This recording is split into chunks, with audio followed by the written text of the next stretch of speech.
here. Okay. Can we just table this to Yep. the next operations committee maybe? And then, I'll turn it over to you, Matt. Unless you want me to say something. No, that's fine. I would just echo your sentiments on the way in that, we're excited that both the Peppel and Save were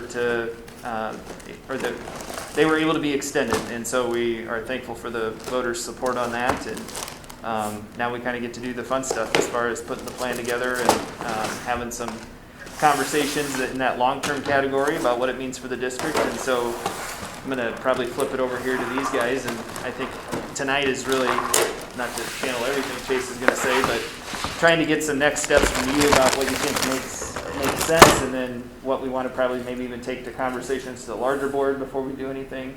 But, it's kind of time to move towards implementation on some of those things in the early 3 buckets, and then what do we want to do with those things in the last bucket, and how do we want to entertain that conversation? So, Chase, you can jump in from there. Sure. So I'll join the chorus. It's a good day that both those words were extended. And thank you to the both of you for your leadership and support.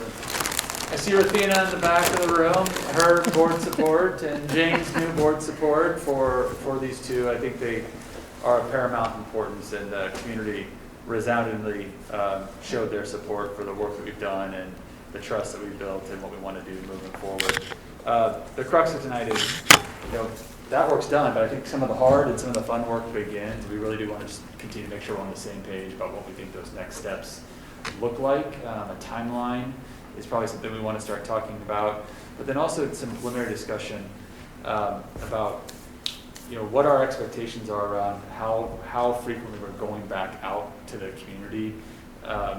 Remember, almost 12 months ago when we started this, Matt and I were kind of like, trust us, we're going to take a different approach this time, and we think it's going to be good, it's going to provide us more flexibility, and that worked, and we're there. But now it's okay. Now the next chapter, what is that bounce back off of the community as we move forward, as we do this planning, because it isn't as rigid as the first one, which I think is good for us as we try to meet the needs of our learners. And so I think we need to talk a little bit of timeline and kind of start having some conversation around what is that feedback loop with the community and also with the board in general. Before we do that, I'm going to put Les on the spot here. He and I didn't get a chance to talk very much about this, but just want to let's remind us kind of A, the amounts that were extended, if you have that, but then B, kind of when these amounts are available. And I don't know if you have that at your fingertips, or you can start looking that up, or as you talk about these extensions, what does it mean for the flow of money to the district with Peppel and Save? We could quite honestly go out tomorrow and borrow against those future streams. Obviously, the Peppel would be any of the projected revenues coming in 2026 to 2035, and then Save would be anything past 2029 to 2050. But here's the challenge: you have to spend those funds within 24 months. Since we haven't done any design work and anything like that, we don't even know what some of these projects are. We're not going to put the cart before the horse and go out and borrow those and start the interest meter and those type of things. That's just not practical. So, whenever we have the projects lined up and the work ready to go, I'll get with Beth Grove with the legal stuff and the financial manager, and we'll get the stuff out into the marketplace and get the funds for it for that. So that could be any time in the next 3 years. So it really is a kind of an open book on the funding side of it right now, which is nice to have that flexibility and do the right planning, which is what we've talked about all throughout this, is the planning and thoughtful process for the next 3 years. Well, I think that, and Jeff talked about this a little bit. Remember when we were talking about why we went out in November rather than going out next spring or next year, was because of that time it takes to plan and then to do the design work on the projects. As we're closing out some of these FMP 1.0 projects, we can start that work now that we have that money. And had we waited, there would be a gap and there'd be a time where there's no work. So do you want to kind of give just a short update on where we are with some of the projects closing out, and start doing some of those Okay. first design projects if we want to start moving forward right into FMP 2.0. Shimmick is just winding up pretty good. We just had the standard smaller stuff going on, and Horn is done right now. Lemmy is, it's going to be slower to close out. The contractor there is a little bigger project than what they probably should have done, but it will, I mean, some stuff we have, some floor issues will be taken care of next summer when school's out, but that'll be slower. City High is something different altogether.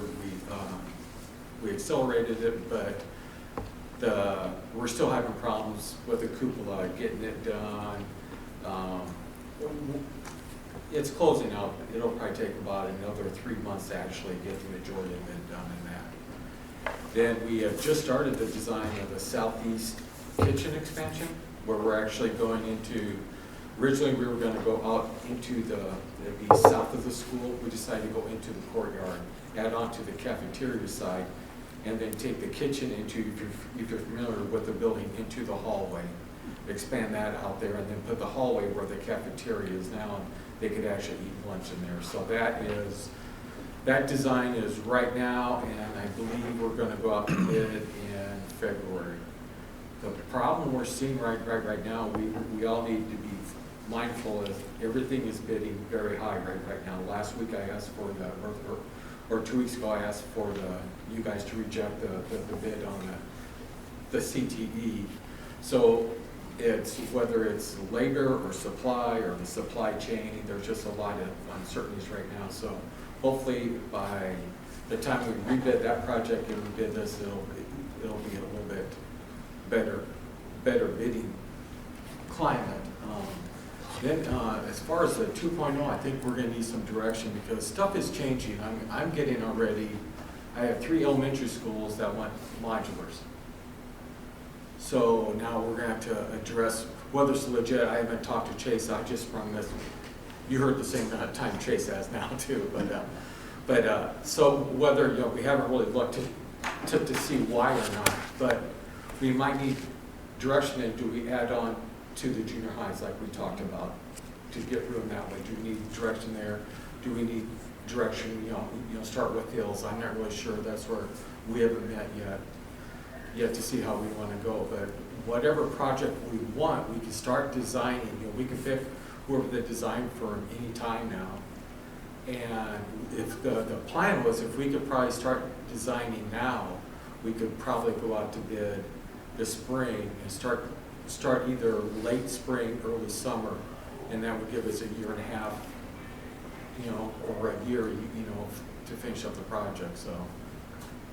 And like, how long does it take you to just replace, or to build new classrooms and replace modular units? I guess it depends on the size of the job, Charlie. If it's small enough, Mark Twain was done over the summer. If I remember right. Well, actually, I think we started in the spring, and we had to open up. So it can take 4 months, it can take a year and a half, depending on the size of the project. I really can't answer that. And so if you go to, and I just pulled up I went to the website, pulled up the FMP 2.0 page, and then one of the tabs that Kristen has on the right is the projects. And remember back in August or September when that was, we put them in those 3 groups. And so kind of what we did is that first group was called, completing the promise FMP 1.0. And I think we kind of agreed that those were decisions or things that we thought that we owed the community conclusion on based on promises we made in the past or what we had said. And I don't know if one of the suggestions I would have is that if those are still pieces that resonate with the board and we believe that we're committed to those, that Dwayne's not here tonight, but we would charge Dwayne, because one of the things he's doing for us is helping us map this, is to put together more of a specific timeline on maybe how we would want to address those projects so that we could have a more concrete conversation in a work session with the board. One of the things that my return right before board meeting is not allowed for a lot of the conversations that we needed to have, but the conversation with Hills, for example, is where does that fall in the timeline and where are we are they ready, right? So there are other players that we also need to bring into some of these different conversations. But I think that, Jeff brings up needing modules and modules in some of the schools. I don't know if there are schools that are on this list or not because we didn't have that conversation. But it's not like we have a blank slate, right? That was part of it. Built-in flexibility, but we've also built in 22 projects, some of them very robust, of what we believe we need to do to follow through on FMP 1.0. And so that would be a starting point, but I don't think it can be linear in the idea that we do these first, then we do life cycle, and then we do the ones where we need to make some of those decisions, because as Jeff just alluded to, some of those projects actually might be dependent on some of those overall conversations we have, whether it's about early childhood or about the middle school, junior high school concept. The point I was going to make too, Chase, is that some of those are linked, right? So then there's also which of those long-term conversations do we need to speed up or have a little sooner so it can inform some of those early construction projects that we would want to take on. And maybe there's some of those we can, push back a little bit so we can have the conversation, but there might be other ones we say, well, we really need to address this right now, or if we're going to build, a new school at Hills, then what do we need to make sure we include in that new school so it matches some of those long-term ones? So sorry to cut you off there. No, and then the last part of an ad before I just kind of threw it open to the floor was that, and that goes back to where I started with was, is that because we just spend those dollars in 24 months, how those projects actually line up, like a jigsaw puzzle, really does kind of interplay, because we need to know how many of those dollars to go out and get to make sure that we keep us on schedule, on time and on budget, on time and under budget. Was that what we went with last one? Right. Ahead of time. Ahead of time. Ahead of time and under budget, and that's where we want to Under stay. time, under budget. There we go. So that's a lot of information, and that's okay. So I'll give you my sense, and then Charlie chime in if your sense. My general sense is that this Exhibit A, or Group A, or whatever we want to call it, it's very specific, and we let the public know, and we let the board know, and the board has bought into it, and I think the public overwhelmingly bought into it with the vote. So I don't feel the need that you all need to go back necessarily to the board or get more input for that Group A list. And I get what you're saying about some of them are interconnected, right? But I'm looking at the list. Coralville Century Elementary front entrance. I have a feeling that front entrance probably has to be done, regardless of if we go to a middle school. It seems to me like there might be some projects on this list that we Right. just have to Absolutely. do, Yep. regardless of the long-term planning. And so I would say, I think that you guys, I think we've got approval to start planning those kind of smaller, discrete tasks. And let's tee it up. Although I do appreciate and agree that perhaps now isn't necessarily the time with the supply chain issues to be bidding a lot of work and paying twice as much if we wait for 8 months and then pay a better price. But I think that there's buy-in from all the stakeholders to proceed with those projects. Hills is a huge project. I personally think I'd just be more comfortable if we went back to the board and did say, are we ready to commit to building the new elementary school? I am, and I think Charlie said before publicly, I don't want to speak for you, Charlie, but it's just so much money and I think the best thing there to do is to get board consensus on that.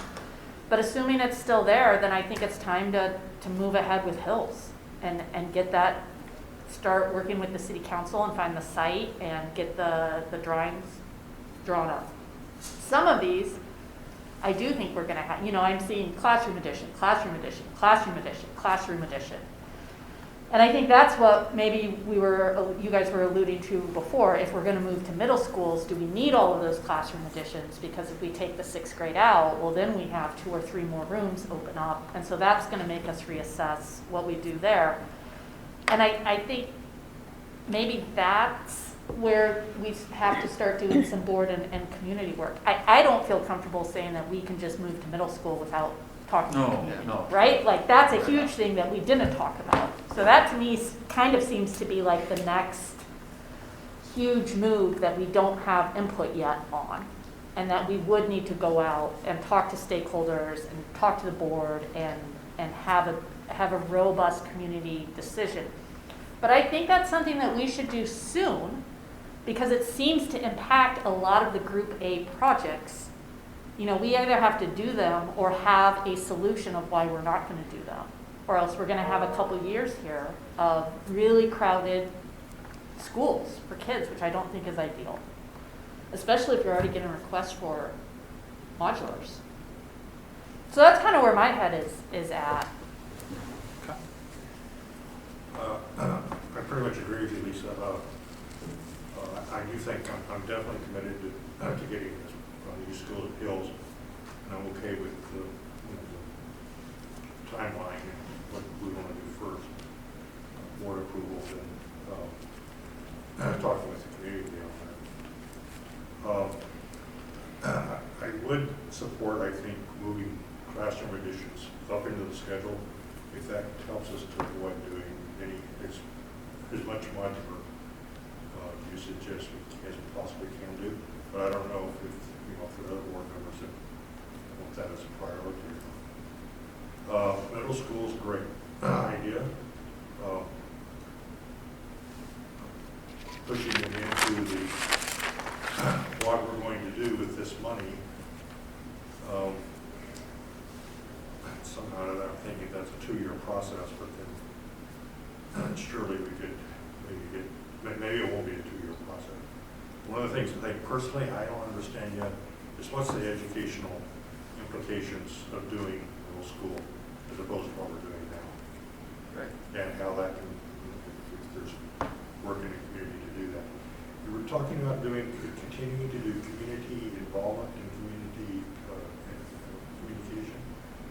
The more we can solidify and do that, perhaps that will help us a lot as we try to figure out whether we want to do middle schools. I think that's a Well- good point. Go ahead.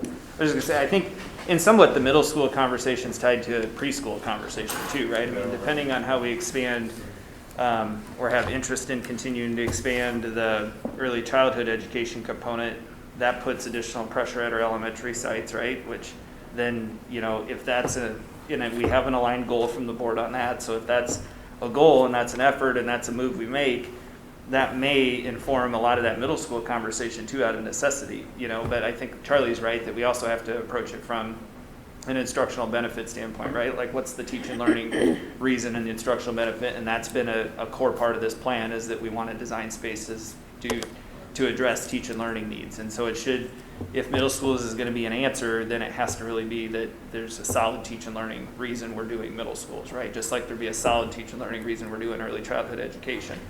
So I think having that conversation kind of in concert is important because I don't think you can just look at either of them in isolation. And so talking about those and then informing, okay, well then how do we want to do these elementary classroom additions? And what are the ones that we know, hey, we could move on sooner, or maybe we need to move on sooner just because of pressure in the attendance area, right? There might be some of those just out of necessity that we can't wait on some of those other conversations. We say, hey, we need to do 2 or 3 classrooms there now. We'll have to maybe come back and touch this building again after we know about middle school and preschool potentially. So that one I'm kind of a little bit loose in speaking about, but I think there's a way to do that, right? And so like you guys said, what are the things we can build early into the timeline? What are the ones that can come a little bit towards the back end of the timeline to be addressed? And then as we're doing all of that, what's the conversation we need to have with the community around educational benefit to those different decisions we need to make? Do we need to look at hiring consultants during this process?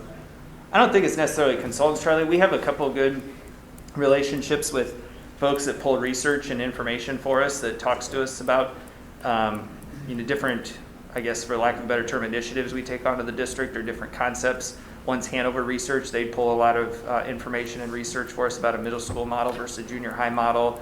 If we wanted to dig in further to benefits to early childhood education, I think there's an easier assumption made there, for folks. But around the middle school and junior high, I know we'll have a lot of different opinions around what's better or what's best there. So that would help inform some of the conversation, I think. And then we would just need to structure out how do we have that community engagement and what are the key things you guys want to learn from community engagement to inform that decision. And I want to go back to kind of something that Jeff said that's important, and I don't know if he said it directly enough, is the timeline in terms of when we want to bid things. You generally get the best bids late winter, early spring, because the contractors are looking for that summer and fall work. And so we're pushing up against that right now by getting some of these, so identifying some of these projects. If we want to put the shovel in the ground next spring or next summer, we're probably pushing up against that now to get some information out there and get some design work done. Would you agree, Jeff? Yeah. You know, otherwise we're probably looking at favorable bids and construction schedule not till the summer of or spring of 2023. If we bypass some of those things now. So like the front entrance of Coralville Central is probably an easy one to pick on. Yeah. Because we could get out and do that in the West High entrance. West High front entrance, so those would be the first ones, probably. So, you know, I'm not trying to say, I'm not just beating the drum to say, let's go start projects, but I'm just saying we could have another year gap. But I do think that's important, like you're saying, Les, because part of what we talked about, right, was not having a delay and having a gap in our progress and in our process. So, like Lisa said, I mean, I think there's clear support there from the community about moving ahead with these. We clearly listed these projects, so if we can quickly identify those, build some consensus here with the board that this is what we want to move forward with, and kind of chart our work out in some phases, you know, I think that makes a lot of sense because we don't want to delay until that next spring. So for FMP 1, when did we actually start? When did we bid and when did we have projects actually beginning? And was that in the spring after the voter approval or was it later than that? The final approval of FMP 1.0 was done in late November, early December of 2013. And so I think we had some projects that we were ready to go then. 14, like Yeah. yeah. So we were ready to go when we put that plan because we knew we could borrow SAVE when we knew we could borrow Pepple at that point in time. Plus we had some reserves to work from. Not saying we don't have those reserves now, but we were ready to go at that point in time. And, you know, the GO bond that didn't come until 2017, then those projects followed up after that over the next 4 years. So does that answer your question, Joe? I mean, I think that we can move pretty quickly as a board on the Hills Elementaries, and to me, I think that's so too. one And of I the think we need biggest to. projects. Yeah. And I think we need to. Yeah. And frankly, we have heard from the Hills community, and I think almost overwhelmingly, close to 100%, want a new elementary school Yeah. down there. And I think that's the most important community input when talking about that project. And so if we want to tee that up, I don't know, even as, put it as a discussion point for the next meeting, and then have, I don't even think we need to vote. Did the board vote on specific projects for FMP 1.0? I think the overall plan probably saw some board action. That's Chase what- was probably at central Yeah, that's office what I was when gonna that say is that I appreciate the urgency and again, the support to move forward. But I do think we owe the board and we owe the community a roadmap of what we're going to do. And so while I think we can do that work quickly, I'm hesitant just to start picking projects and bidding them because I think that just sows some opportunity for people to try to get in and say, my project needs to be first, or this needs to happen. And so while what this does for me is it says, okay, we need to work as a team as quickly as possible to put together some sort of timeline projection of projects that we can bring back at the next meeting so that we can get a thumbs up from the board, and then we can use that as our, no, this is what the board told us we're doing for the first round. And so don't come to us, School A, and say you want to jump the line because this is what we agree to do over the next 24 to 36 months. No, I mean, if you can put a more comprehensive package together in that time frame, I just didn't want to have you all tearing out your hair and I do agree, Chase, I do agree with that, except for me, Hills feels different. Yeah. I mean, it Yeah, feels I was speaking. Do you know what I mean? Yes, So, like, yes. if there's one We will project to build pull we will out of build there, a it plan, does seem yes. that Hills is different. Yes, yes. But you're right, I don't agree. want to be like, well, let's approve classroom expansion at Wickham and the new front door at Weber, and then in 2 weeks, we'll talk about 2 more. For everything else, the package approach makes total sense, and if you guys can do it, I just wouldn't want to miss out on the correct bidding cycle for Hills and then delay that project by another year. Right, you're not gonna be able to get, I don't think, Hills is designed to go out Okay. to bid this February. Okay. For one thing, you're going to meet with the community. Yeah, there's gonna be. Well, then if that's the reality, then we don't need to put the pedal to the gas with Hills. If if that's the time frame that we're working with. But it would be nice to send the Hills community a message that says that It will be in that there is first. support Yeah, to yeah. move forward, and we look forward to working on it this year. Right. So at least in discussions at the board level, Yeah. we should, I agree, we should definitely be clear that we're going to proceed with the school. Yeah, I think they'd be grateful even if we could give them an estimate of when we want to break ground, right? We hope to break ground in 2024 or whatever, Well, I think we whatever could almost timeframe, but- take these groups and start to create some phases, right? I mean, Yeah, I think that's that's the thing, like, we could build it into some phases. We can identify probably some key questions that have to be answered in each phase. I think taking that first group of projects and trying to identify the ones that need to go early in a first phase, is pretty realistic.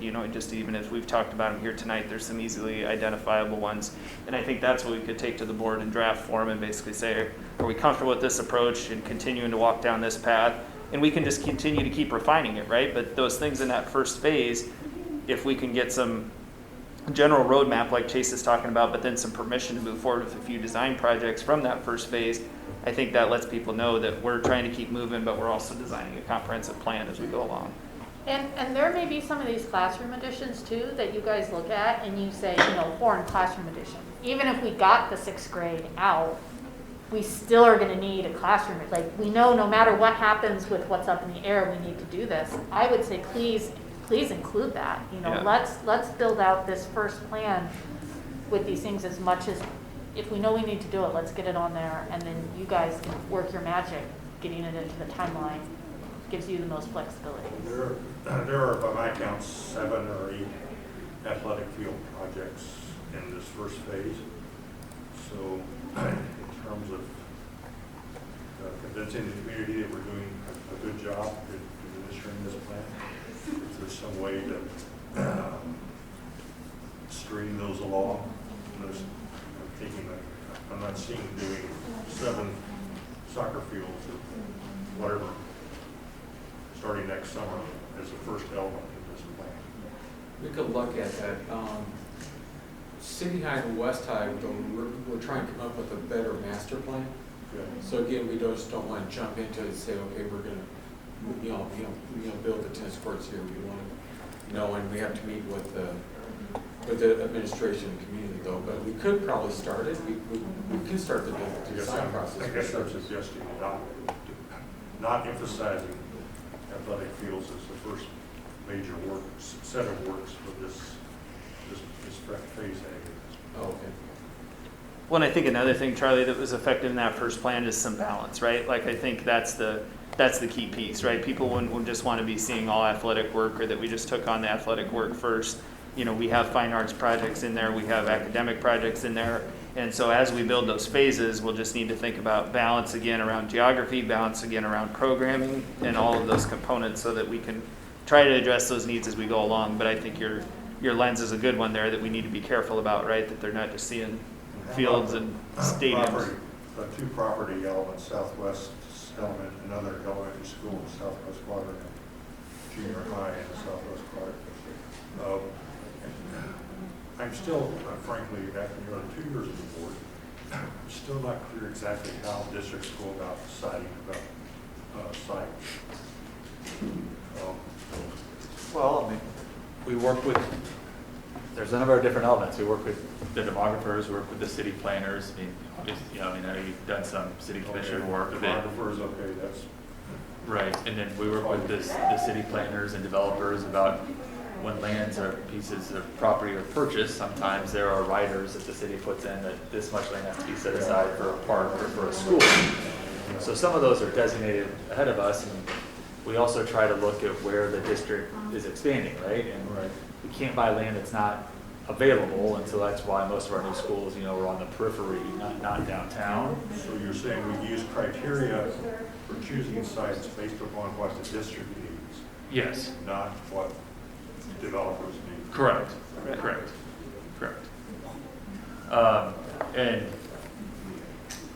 so those purchases, if the other thing is we can't purchase, and I'm just saying this more for discussion, not that you don't know it, Charlie, we can't purchase a piece of property today that we want to develop tomorrow. We have to use some foresight of trying to project where the community's gonna grow and buy sites for schools that are 3, 4, 5 years down the road. And so even though we're looking at buying property right now, the construction of those schools is probably not on the agenda until the second half of this plan.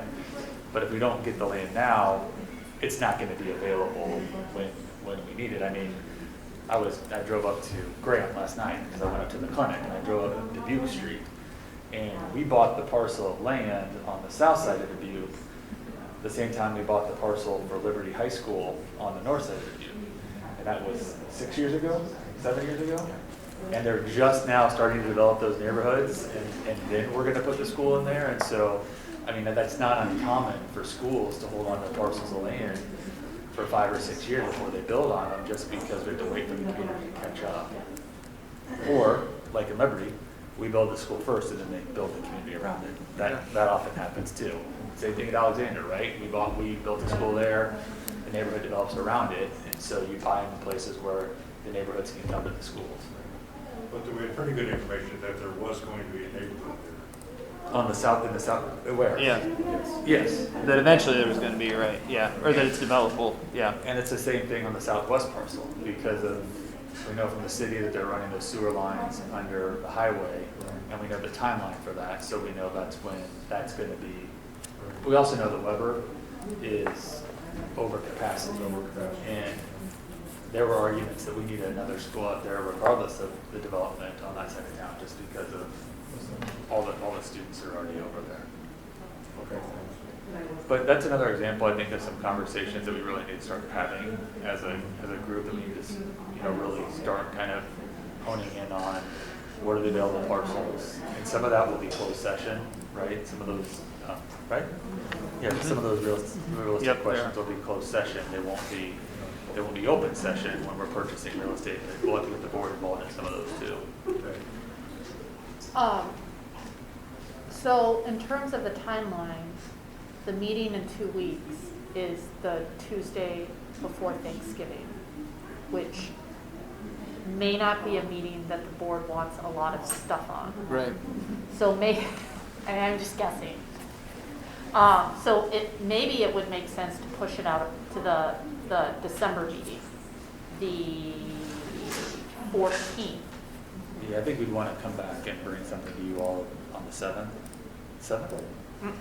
The 7th is the first Tuesday in December. No, so when you were gone, Oh.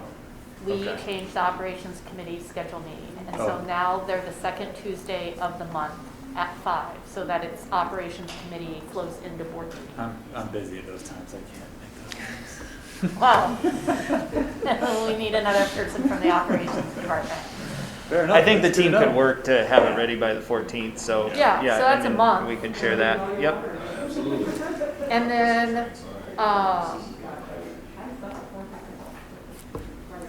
yeah, and I don't know if it seems silly to share it with the operations committee first and then 45 minutes later share it with the entire board. Yeah, sorry.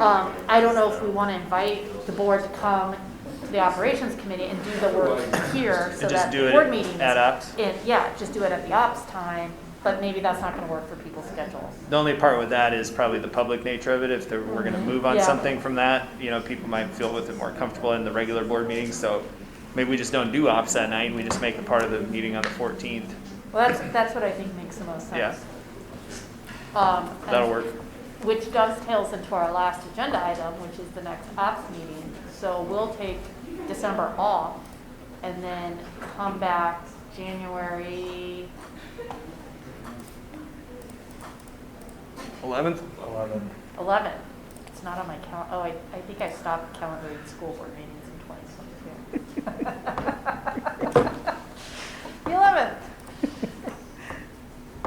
I didn't think it'd last that long, Kim. Surprise. So that'll be our next ops committee meeting. Okay. We'll replace Janet when we reorganize in December, so we'll have the third person there, and we'll take December off. Okay. Does that work with you, Charlie? Cool.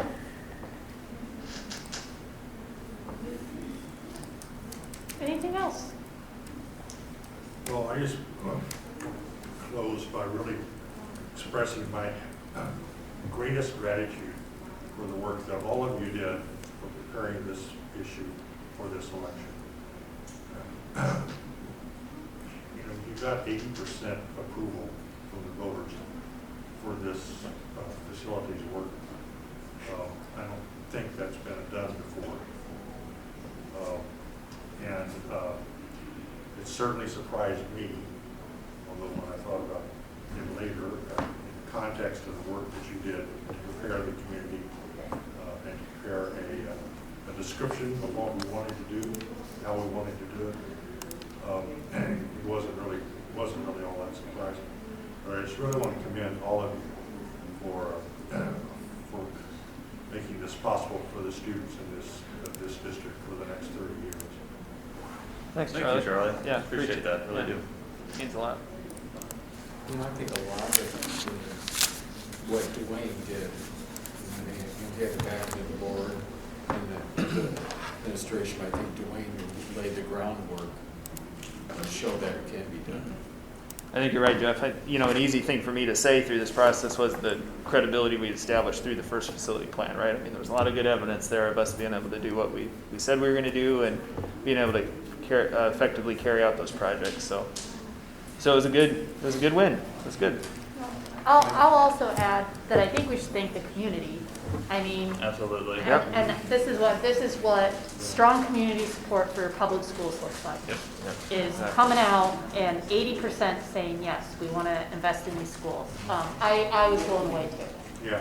So grateful to you all, grateful to Dwayne, grateful to the community. Just what a great result. Yeah, I happened to be in Des Moines the next day with a bunch of business officials from across the state, about 300 schools represented, and there was a number of RPSs on ballots. And I think we were the highest approval percentage of anybody that I talked to, so, you know, again. You were rubbing it in, weren't you, Les? I hope you were less. Never hurts to go. Yeah, You know, yeah. and give the team their credit as well. But, Yep. you know, it does feel good to lead in that category, so. Right. All right, Charlie, you want to make a motion to adjourn? I move we adjourn. I guess I'll second it. All in favor? Right. Aye.